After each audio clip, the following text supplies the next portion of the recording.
Hi guys, my name is Tom Antos, and this video I'm going to do a tutorial that applies both to photography and to video, where I'll show you guys that you can get good results with available light, and especially to illustrate this point, I just want to pick a random person, just basically anybody you have available to you to work with, and so I'm just going to, like I said, pick the first person really that walks by.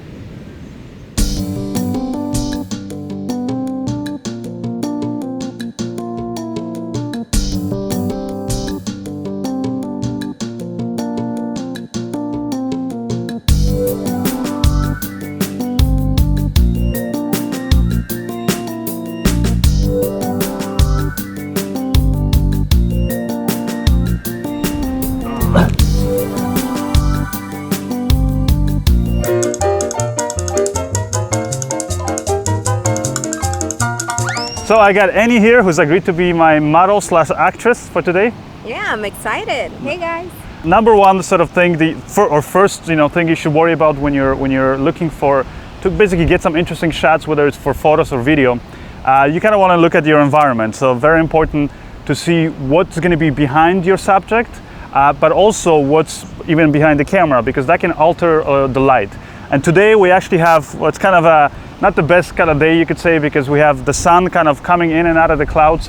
So 1 minute it's we're almost in full sun like we are right now, and then a few minutes later we could be in the kind of overcast kind of soft lighting. But even whether we have direct sunlight or not, the light that bounces around in the location makes a big difference. So just to kind of illustrate to you guys here, here we have this little cabana thingy with the roof, and obviously there's a lot of shade here. And so if you, for example, want to take some photos, so I'm just going to record for you guys so you can see. And even if I adjust like all the settings here properly, and by the way, I'm shooting on the Panasonic GH4, but I'm using the Metabone Speed Booster focal reducing adapter with a 50mm f1.4 Canon lens. And just to kind of show you guys, even if I try to, for example, like here, adjust the exposure properly, the problem, is that we have the sun first of all behind there. So if I adjust for the sky, so that the sky isn't completely overblown, another problem is she's not getting enough light here from this side. If we, for example, step back, she's going to have a bit more basically secondary light bouncing off the sand here. But because here there's this big structure that basically creates a lot of shade, that automatically reduces the light. And I'm just going to show you this kind of the shot here, and then we move a little bit back. So let me adjust the exposure here. So I'm shooting at f1.4 and at 13,000 shutter speed. And I'm getting here, if I, for example, want to actually get that sky in there, as you can see, she has a lot of just unpleasant shadows. And that's, basically the light doesn't look very nice. And that's because of the structure there. But, for example, now we're going to move back a little. Come here. So maybe, yeah, like sit like right on top of this. Sit on me. Yeah, like kind of like something like that. Yeah, that looks good. And I'm going to go here. And here I have the exact same settings as I had before. And as you'll notice, there's a lot more light in this shot. So I'm just going to take off basically a few snapshots here. Oh, that's good, yeah.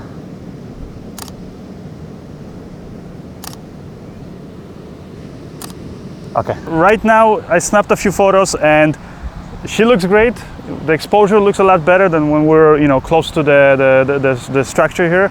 But as you notice, there's just basically things in the background that distract. First of all, you want to make sure that the stuff that's in the background, even though it's going to be totally out of focus because I'm shooting at f1.4, 1.8. You want to make sure that the stuff that is in the background it's basically either adds to the photo or there's nothing there that is going to distract at least. And right now, basically it's just, uninteresting. We have little umbrella stands, tents, things with like chairs, and it's just, especially when it's out of focus, it just doesn't look very interesting. So I'm going to try to also rotate her, because what I think might look even better is, even though right now the sun is actually behind the clouds, it still has a direction to it. So what I want to do is I want to get that sun that's kind of more or less over there. I want to kind of hitting her from the side, so she's getting like basically nice. It's going to add dimensionality to her face. It's not going to look so flat. And also this way it's going to allow us to rotate and pick something more interesting on the other side. So if I can have you maybe here. Oh, this garbage. Don't pollute the beach, people. So yeah, maybe here. I think it's going to be better. No, yeah, like when you were there, so that I can see like sort of a little bit of this greenery behind, in front. Another tip I'll give you guys is if you go to the beach, try to keep the beach clean, because as you see, there's a lot of garbage here. Again, try to frame a shot here with her. And as you can see right away, the background I think looks more interesting. So right now I'm shooting at f2.5, 1/8,000th of a second, ISO 100. Right now I'm a lot more happy with what we're getting. Nice background. I think the light is okay, kind of working from the side. And we're not getting those kind of nasty shadows because there's no structure up here. So whatever other secondary light comes in, it's actually bouncing off the sand, kind of filling her face. So even that other side of her face is not so dark. But what we can do, to kind of further enhance this shot is use an actual reflector to reflect light. Reflectors are pretty cheap. You can buy them on Amazon or eBay, $15, $20. But if you don't want to spend that, or you can't spend that much money, you can make one for $3. And that's what I did for this video.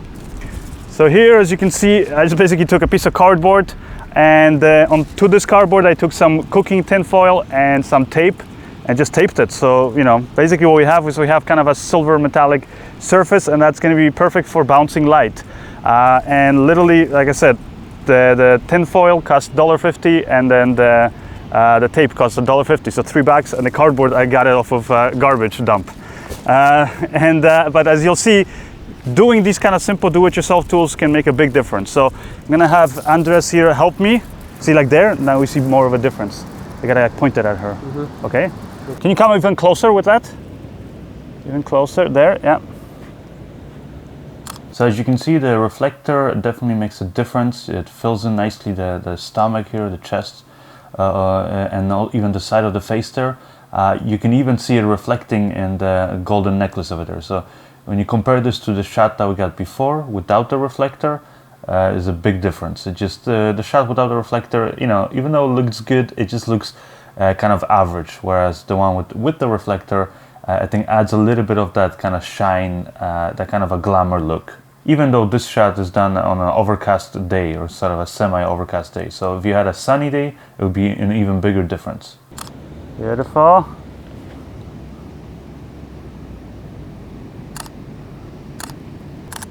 And now stay how you are with your body, but your head kind of more towards the light there. Yeah, like that. Yeah. And Andres, come a bit closer to her. Beautiful now. Oh yeah. Can you go with your left hand, like just with your hair, but like your right hand, how you had it? Okay. Like this? Yeah, like that. Okay, there. Nice. Oh, beautiful. Now here's a few video shots that I got at the same kind of setup. So let's say you're doing a music video or a film where you got the shots of a girl hanging out on the beach, and you want to now color correct it. Now the video shots I shot in the Cine D image profile on a Panasonic GH4, so it gives it a lot sort of flatter looking colors. So now I'm gonna show you guys how I would do the colors in DaVinci Resolve 12, which is a free program you can download for both video editing and a really powerful color correction program. So here on the first node, I'm just going to balance the shot. Since we shot in Cine D profile, it's kind of a flat looking image. So what I'm going to do is just increase the contrast here. You can see as I do that, up here you can see the information gets kind of stretched along the scopes. Next thing I'm going to do is maybe increase the saturation a little bit, bring back some of those colors somewhere there. And yeah, it's looking already, I think, pretty cool. I have some other options up here, like that we can sort of play around with, but I think for this shot, for now, I'm pretty happy. Next thing I'm going to do is I'm going to add a serial node, another serial node, and in this node I'm just going to kind of try to separate her skin and further sort of adjust her skin. So best way I can do that is go here to the qualifier tool and just click anywhere here on her skin, then go to highlight mode so we can see what we're actually selecting. And kind of what we want to make sure is we're selecting most of her skin, but not like her clothing or the sand that's all over her. So what I'm going to do is I'm going to increase the width here and the hue, can see that selects more of our skin tones. I can soften that too, like that. I can also here adjust the saturation, so increase that, so more of those areas with similar saturation get sort of selected.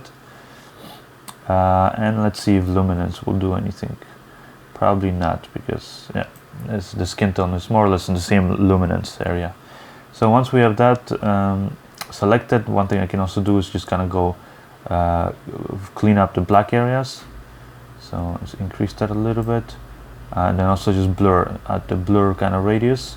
That kind of softens the edges between the selection and the non-selected areas. Now we can turn off the highlight mode, and basically what that did is we kind of isolated just her skin tones, and now we can individually just adjust the skin. So if I, for example, adjust here the offset, I can see make her skin look brownish, can look greenish, whatever I want. But what I actually want to do is just kind of reduce some of the detail in her skin tones. And this would be is going to be especially helpful if, for example, if you have, let's say, an actor maybe that has some, you know, some kind of skin imperfections, things like that.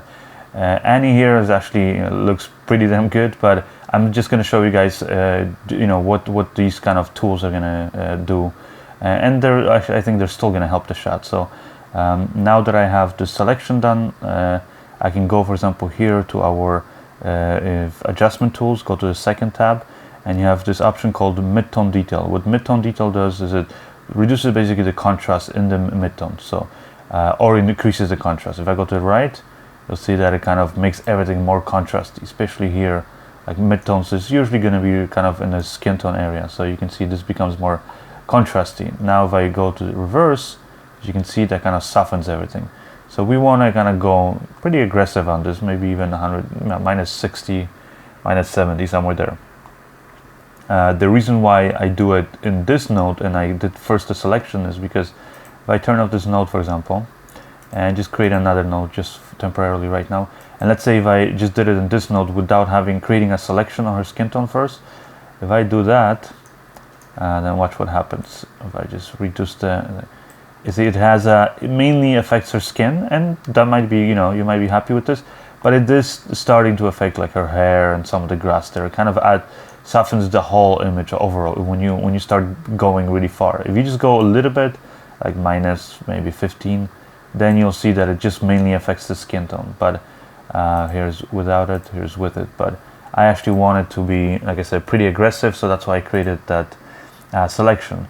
Now another thing I can do also is go to our blur tools here, go for example to mist, you know, blur and mist, and I can for example further soften her skin by increasing here the radius on the mist. So just bring it up, and it looks pretty good. And now, for example, let's just watch this full screen here. And as you can see, if I, for example, turn off and on the effect, here's, for example, without that, you know, that node that softens, like first selects her skin and then softens it. And this is, for example, with it. So as you can see, it just makes a difference where it doesn't really affect the areas where she has sand, and it doesn't really make the shot look out of focus because the hair, you know, the earring, her eyes, everything is still in focus. It just basically softens the skin tones. So you can see a little there imperfection and things like that. It just makes her skin look kind of softer. Alright, so once we've done that, next thing I'm going to do is kind of add a little bit of kind of stylized color correction. So I'll create another node for that. Go add serial node, and in this node I'm going to adjust the lift, gamma, and gain. And lift, gamma, and gain is basically another name for lift is the shadows, gamma is midtones, and gain is the highlights. And this works the same way as any 3D color corrector and your standard editing application. So I'm going to adjust the lift by kind of pulling it towards kind of greenish, kind of turquoise kind of colors. Somewhere there, you can see how it adds that color overall. And now the gamma, or the midtones, which will be her skin tones mainly, and kind of the sand area too, I'm going to add now kind of some warmth back into there. So somewhere there more maybe. I think it looks pretty good. Next thing maybe I'll do is I'll kind of boost some of the colors in here just a little bit, and even go maybe saturation. Saturation is going to basically boost the colors, but overall everywhere, whereas boost the colors kind of does it more in the primary colors. So as you can see, we're going to make this nice adjustment. This is again without this color correction, this is with it. Now the only last thing that kind of bugs me is you'll notice now by adding that kind of turquoise color in the shadows, it even kind of washes her hair, which is completely black, with that kind of blue color. So I don't want it to be affecting it everywhere. So I'm gonna add another node, go add serial node, and in this node I'm just gonna go to curves here, and you have your standard curves in the DaVinci Resolve here, but I'm actually gonna go to Luma versus saturation, which basically adjusts the saturation based on the luminance of the shot. So right side is highlights, left side is shadows, midtones are here. I'm going to create a point in the midtones, and the shadows is what I want to desaturate, so it doesn't have that blue kind of wash. So I'm just going to drag this down, and maybe somewhere there, just like halfway down. So as you see, we kind of zoom in now, and I go off and on. So this is off without it, on. So you can see brings back those true kind of black colors there, but it does not affect the saturation in the rest of the shot, which is what I want. And maybe the last thing I'll do is I'll go back to our third node here, and I'm just gonna maybe adjust slightly the contrast. So I'll take the lift or the shadows, I'll kind of crush it, pull it down a little bit, and maybe take the gain and kind of stretch it out a little bit to add a bit more of this kind of a punchy, contrasty look. And anyways, this is how our final shot looks. So definitely big difference when you compare it to what we started out with, which was this. So added nice colors and added that nice contrast. And now for the other shot, for example, it's very easy. DaVinci Resolve, we can just go to this other close-up shot with her, and we want to basically copy the same settings from the first shot. We just kind of go mouse over the first shot and middle mouse button on it, and as you can see, it will copy the exact same settings, which seem to be working perfectly. So here again, this is the shot with the color correction, and this is without the color correction. So definitely adds a nice effect, a nice look. So I hope you guys enjoy this tutorial. As you can see, you can get some really cool results with minimal or no money, and just a little bit of creativity. And also, like I said, just gotta pay attention to all those little details that add up in the end. If you guys enjoyed this tutorial, then I have a whole series of filmmaking tutorials, and I have a brand new one called Lighting Dozen Natural Light, which you guys can get on my website at tomantosfilms.com. And that one is all about using available natural light in various different scenarios. You can get kind of glamour shots, you can get shots for movies, kind of action films, you can get these really dramatic, almost painterly looking shots. So definitely, if you guys enjoyed this tutorial, make sure you subscribe to my YouTube channel and go check out my website. And even better, if you go and get one of my exclusive tutorials, whether it's Lighting Dozen Natural Light, or my short film school and a music video film school. Anyways, that's it for today. Thank you guys, and I'll see you next time.